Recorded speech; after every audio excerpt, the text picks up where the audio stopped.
بسم الله الرحمن الرحيم ওয়ালাইকুম আসসালাম রহমতুল্লাহি ওয়া বারাকাতুহু।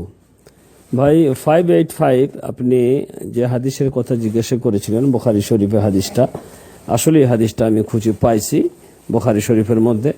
সেই হাদিসের মধ্যে আছে মান তারাকা সালাতাল আসরে ফাকাদ হাবিতা আমালুহু, যে আসরের নামাজ ছেড়ে দিবে তার আমল বরবাদ হয়ে যাবে। হাদিসটা আপনি ঠিকই দেখেছেন এবং সহি হাদিস, যে আসরের নামাজ ছেড়ে দিবে তার আমল নষ্ট হয়ে যাবে। এই আমল নষ্ট হওয়া মানে কি? মানে আমার পূর্বে সব আমল নষ্ট হয়ে যাবে যা কিছু করেছি, না কি ব্যাপার? এই ব্যাপারে মুহাদ্দিসিনগণ এই হাদিসের ব্যাখ্যা করেছেন। তারা কয়েকটি ব্যাখ্যা করেছেন। তার মধ্যে একটা ব্যাখ্যা, যেমন তারা বলেছেন যদি কেউ জেনে শুনে বুঝে আসরের নামাজ না পড়ে তাহলে তার আমল, অন্যান্য আমল সব নষ্ট হয়ে যাবে। আর একটা ব্যাখ্যা করেছে যে তার ওই আমলটা নষ্ট হয়ে যাবে যে আমলের কারণে তাকে আসরের নামাজ ছাড়তে হয়েছে। মানে কোনো এক কাজের কারণে, কোনো এক মানে ব্যস্ততার কারণে সে আসরের নামাজ ছেড়েছে, তার ওই আমলটা তার উপকারে আসবে না। ওই কাজে, ওই আমলে, ওই কর্মে আল্লাহ কোনো বরকত দিবে না।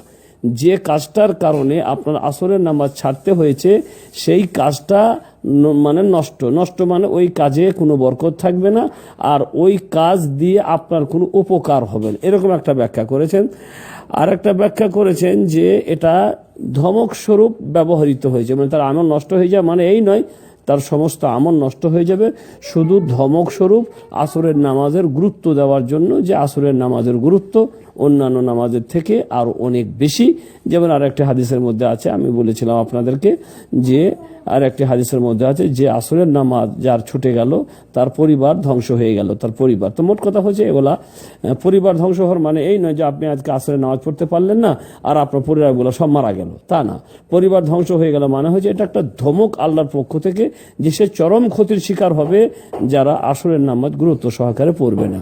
এই হচ্ছে ব্যাপার। তো হাদিসটি আপনি ঠিকই দেখেছেন, বুখারী শরীফের হাদিস, এটা সহি হাদিস। এটা তো বুখারী শরীফ মানেই বুঝতে পারছেন যে বুখারী শরীফের সব হাদিসই সহি হাদিস।